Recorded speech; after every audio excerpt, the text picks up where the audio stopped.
I think that a trusted church is a transparent church. This is uncomfortable. Churches don't tend to like having these conversations. That if you are a transparent church, your people won't necessarily need to go digging. It starts with us not being open and transparent about finances. I do think we can hide behind all of the things, all the standards, and still have a problem with our finances. God is watching how we steward what others are bringing as an act of worship. How do we guard against misusing tithe money? It's very important to know that the church we choose to call home isn't hiding anything financial.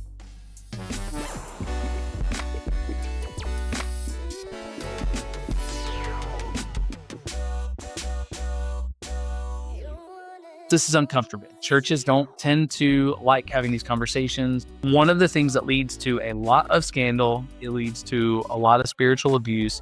It starts with us not being open and transparent about finances, being open and transparent about the gifts. And you say this, part of being radically generous as the church is being responsible with the tithes, offerings, and gifts that are brought to the storehouse each week. God is watching how we steward what others are bringing as an act of worship. So I want to talk about that. But I also want to talk about this, and we'll just kind of bring them together. You said on the next page, it's very important to know that the church we choose to call home, the church we choose to serve on, isn't hiding anything financial. Okay, so from my perspective, I've been on a staff where I saw us spend an inordinate amount of money on a Christmas event, and it was justified. We're going to do it every single year for like 10 years. So let's spend all of this extravagant money to build these environments that will wow people. And then 2 years later, threw away tens of thousands, if not hundreds of thousands of dollars worth of decorations because someone said, hey, we want to go to a different color palette now for this event, right? And all I could think of was we're throwing people's tithe money in the dumpster, and they just don't know it. My office right now is outfitted with bookshelves and stuff that the church just got rid of because they wanted more, right? And they were allowing staff to take stuff home because it was going to get thrown away otherwise. And I'm like, I don't want to throw away people's tithe money, so I'll at least put it to use, right? How do we guard against misusing tithe money? And tell me more about church members' roles. We often feel really bad if we start asking about money. We get called divisive. We get said, hey, you just don't trust us, right? But let's talk more about that, how you see our congregants' role in this. Because in our Safe Church Pledge that we just rolled out, financial transparency is one of the first things that we look for. Because churches need to be more financially transparent than secular nonprofit organizations.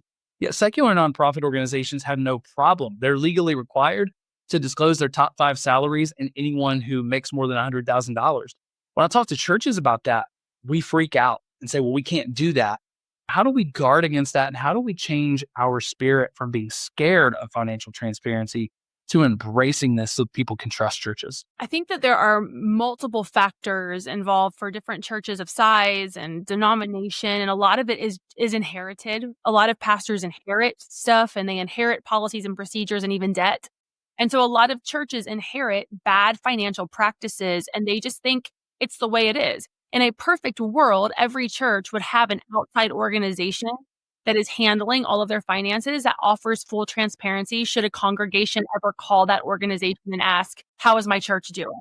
And then they'd be able to say, this percentage is going to salaries, this percentage is going to the city and outreach. That's a perfect world. But if you don't have a church that's willing to show transparency, you as a congregation or a staff member, your hands are sort of tied in that you're not guaranteed that you're even going to get a true answer, or that you'll even be welcomed back after you ask the question. Finances in the church are as sticky as finances in a marriage if it's unhealthy. And so my first red flag is, as a congregant, if I have a question about finances and I'm shut down, shut out, or shut off, then that's a red flag, and enough of a red flag for me to actually not want to stay in that house. Our main finance guy at our church would write at the bottom of all of his emails, you're spending people's worship. That struck me every time I ordered pizza for my department, every time that I wanted to do a big staff gift.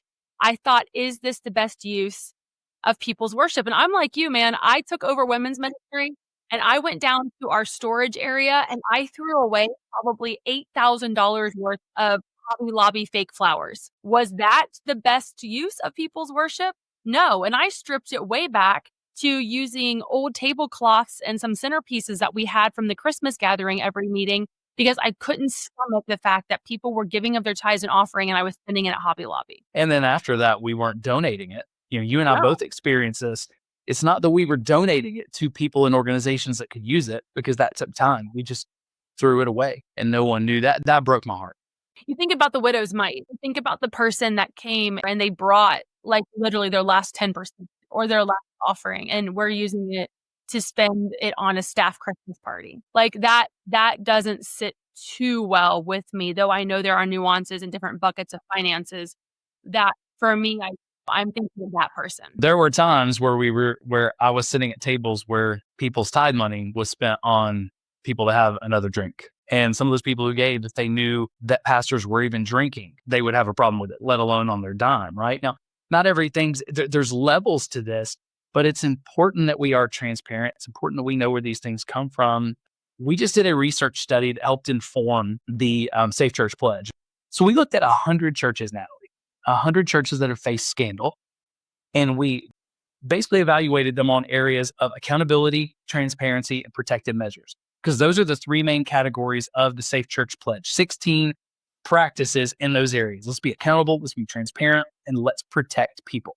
There was a significant percentage of those churches that faced scandal, and a lot of them financial scandal, who were ECFA members, the Evangelical Council for Financial Accountability, which is supposed to be the gold standard for churches. And an even higher percentage, I don't know if this was in the research, but almost all of them had an audit. But the audit showed very little. It was net assets. It was these things. It was a lot of pages, but it wasn't a very transparent budget. It was basically saying, hey, are they following the legal letter of the law? They're not, embezzling things. So that's one level of help. But you have these churches who say no, that the answer a lot of times when a parishioner asks, hey, can you give me some documentation? Do we have an annual report? What are we doing with our finances? They'll say, yes, we have an annual report. The congregation number goes to the annual report, and it's stories and numbers about salvations, baptisms, events. It's not money. Okay. So then they say, well, can I get something a little bit more? Well, we have an audit done every year, so you can trust us. We're a member of the ECFA, so you can trust us. Look, we've got the seal. And a lot of those churches don't even share the audit. But if they share the audit, a person looks and says, that's still not really detailed. Well, if you go any farther than that, you're made to feel really bad generally about it, or you're told you need to just stop asking questions and you need to trust your leadership, right? But the issue is we can look statistically, we look at the data and say, there's a lot of financial scandals that happen in churches who had an audit. And what else did they do? They were a member of the ECFA. So what we're doing is not working, but we're using that to shut people down. So have you seen that? Does that feel in line with what you've seen? Because that's something that's kind of burning my grits of saying, hey, we got to do more if what we're doing is not working. I think that a trusted church is a transparent church. I've always said that if you are a transparent church, your people won't necessarily need to go digging. But what you're talking about is a smoke and mirror type of a safety net. If you think about being on a tight wire and they tell you, hey, you're walking this tightrope, but don't worry, there's a safety net underneath you. If you were to fall, it would catch you, except in this case, it's like a telegraph or whatever. It's like whatever those things are. It's like just, it looks like a net, but it wouldn't catch you if you went through it. And so when we say, well, we've got this gold standard, we go through an audit, that's almost like a like, don't worry, just trust us, we're doing this. And it's like, no, I want to see somebody fall into the net before I get out on this thing to make sure that there's really a net there. And so I do think we can hide behind all of the things, all the standards, and still have a problem with our finances if we are that protective, if we are that scared for questions. Again, all I'm saying is that if it's that big of a conflict for your church to have people asking questions, that makes me unsettled. I don't like just falling back on. It's like getting married to somebody and saying, "Are you having an affair?" "No, I have a marriage license." See? Like, I've got this marriage license. See, I'm not having an affair. Well, the marriage license means nothing if you're having an affair. So, I mean, for me, it's just, it can just be a bunch of like checking the boxes, but yet still there can be a problem. Yeah. One of the things we've said from the beginning is you can tell more about how a church handles your questions than you can with anything else, right? You challenge parishioners to know. It's your responsibility to know what's going on, and do that in trust. Do that assuming they're going to be able to give you that information. It's not going to be a big deal. But we check it even when we think everything's fine. Why? Because accountability. We want to be above reproach. And one of the things we do at SAI, Natalie, is from the beginning, I knew, hey, we're going to poke on churches in uncomfortable areas like finances. We do it a lot. Okay. So if we're going to do that, we've got to set the example. So one of our greatest values that we start with is we want to set the example. Doesn't mean we're going to be perfect, but we want to set the example and things we want to see. So we publish, and sometimes we're, 30, 45 days late on this, but we publish regular updates monthly about how our spending is went.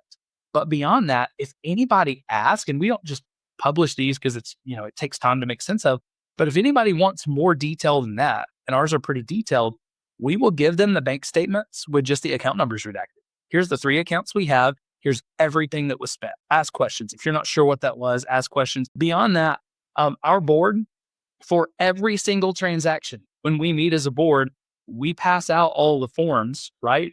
This is what this expense was. It's what it was for.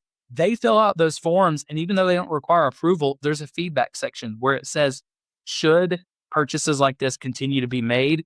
Do you have any concerns? And they literally give that back to us. So if a person wants that, we can give that to them and say, hey, here's the reasoning behind every purchase. And here's where we got feedback. There's a couple of things I've done here and there. The board said, you know what? I probably wouldn't do that again. It's not illegal. It's not bad, but we can be more above reproach than that. I would ask greater questions than that, right? There's other places where the board has said, hey, just spend the money. You're trying to save people's money so much that you're not actually being effective, right? So we want to set that example. But for churches, a lot of times the fear is, well, if people see what's going on, they might just use that to start a smear campaign or a divisive campaign. And my thought is always, I don't know about you, Natalie, I've never been scared to share my salary the entire time I was in ministry with people because it was never lavish. It was never extravagant. The most I ever made in ministry at a mega church was $55,000. That was it, including the housing allowance. So it just doesn't seem like we should be scared of those things coming back to us and more scared than secular organizations if we don't have anything to hide.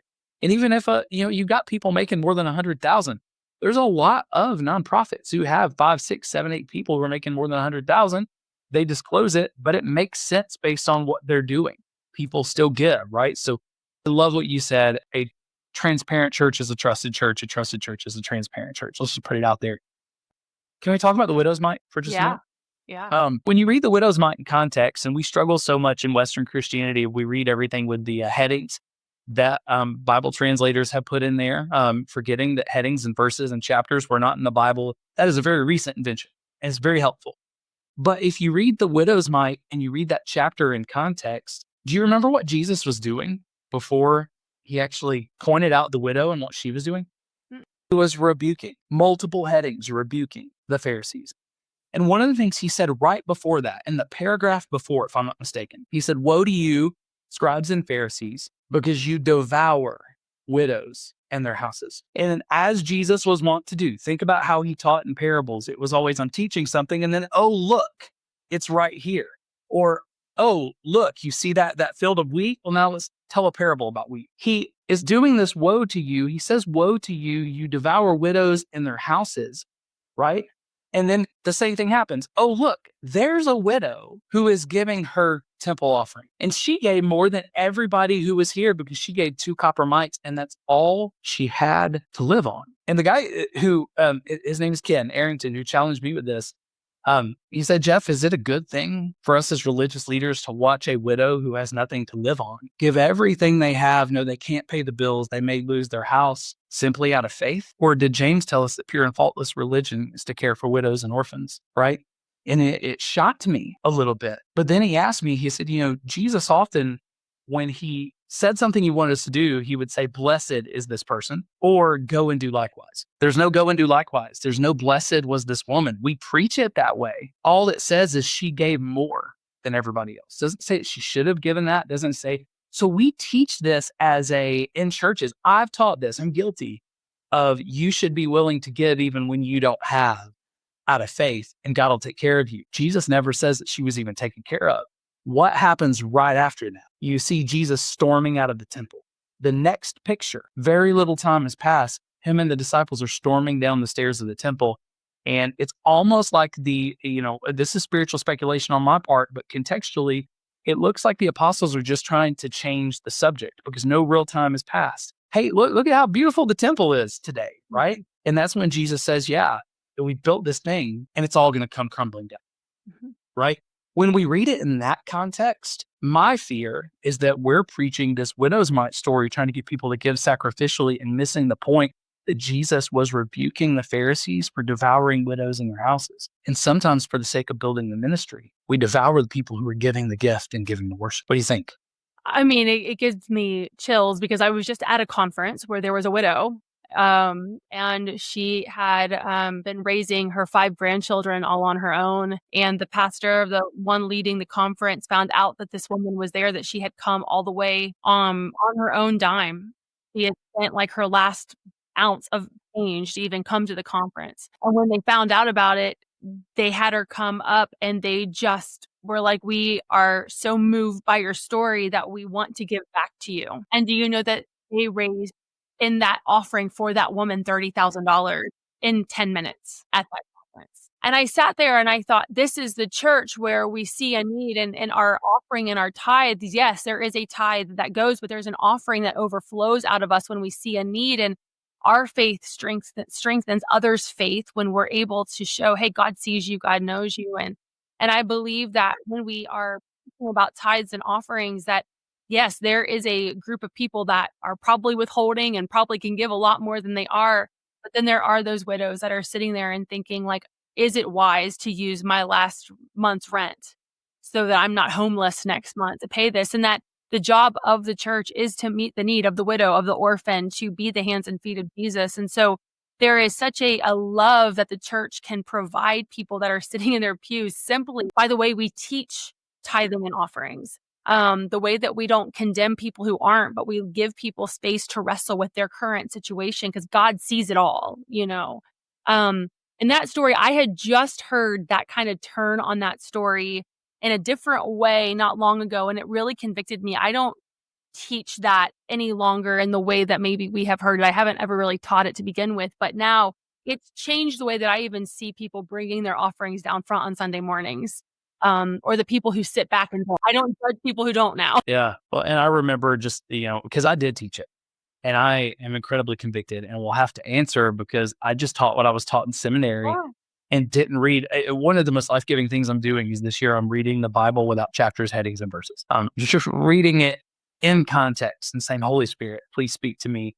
Because we, without meaning to, we eisegete so much of our own experience back into the text. And we've really got to ask, what would a first century Jew have heard in this context, right? I remember we would do the annual offerings. You've already tithed, you've already given offerings, but at the end of the year, we want you to give really sacrificially. But we would do those and we would have people come to put their offerings, and this feels so tacky now. We literally ask people to come on that weekend and give their above and beyond offering over their tithes and offerings for the whole year in treasure chest.